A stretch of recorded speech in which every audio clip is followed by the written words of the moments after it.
Big Boss season 7 finale வரையும் வந்த விஷ்ணுவுடைய பேட்டி நேற்று பயங்கர வைரலாக போயிட்டு இருந்தது. அதில் ஒரு கேள்வி கேட்குறாங்க, அர்ச்சனாவின் வெற்றியை நீங்கள் எப்படி பார்க்குறீங்க?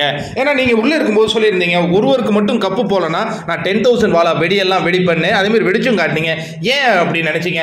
இல்லை மேடம், அதாவது என்னென்னா என்னை பொறுத்த வரைக்கும் ஜென்யூனாக இருக்கிறவங்களுக்கு கப்பு போனால் ஓகே அப்படின்னு நான் நினச்சேன். இன்னொரு விஷயம் என்னென்னா மற்றவங்களை புல் டவுன் பண்ணி மற்றவங்களை எலிமினேட் பண்ணுறதுக்காக ஸ்கெட்ச் போட்டு விளையாடுறவங்களுக்கு போகிறதை விட தான் போக்கில் தான் கேம் ஆடிட்டு இருக்காங்களே அவங்களுக்கு போனால் ஓகே நினச்சேன். அந்த வகையில் அர்ச்சனா ஜெயிச்சது எனக்கு சந்தோஷம் தானே. அர்ச்சனா பொறுத்த வரைக்கும் அது யாருக்கும் பின்னாடி பேக் பைட் பண்ணதில்லை, அது கேமை விளையாடிட்டு இருந்தது. ஓகேவா?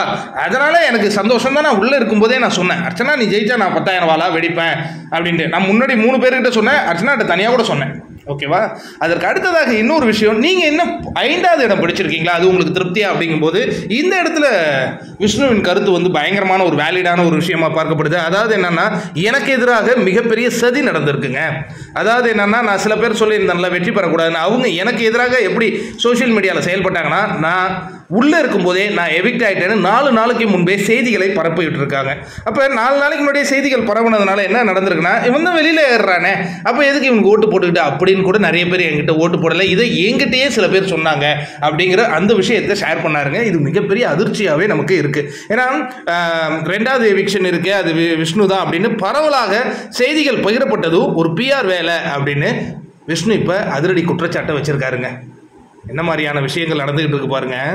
அதாவது ஒருவர் எவிக்ட் ஆயிட்டார் அப்படின்னு பரபரப்புக்காக சிலர் சொல்லுவதனால என்ன நடக்குதுன்னா, ஒருவருடைய அந்த பொசிஷனே மாறி இருக்குங்கிறது விஷ்ணுவின் இந்த பேட்டிலேருந்து நம்மளால கண்டிப்பாக உணர முடியுது. வேற என்னங்க, அடுத்தது மணியுடைய இன்டர்வியூ வரப்போதான், அர்ச்சனாவின் இன்டர்வியூலாம் வரப்போகுது. அது என்னங்கிற அப்டேட்லாம் நம்ம ஒன்று ஒன்றா தந்துக்கிட்டே இருப்போம். நன்றி நண்பர்களே, மீண்டும் ஒரு அற்புதமான வீடியோவில் உங்களை சந்திக்கிறேன்.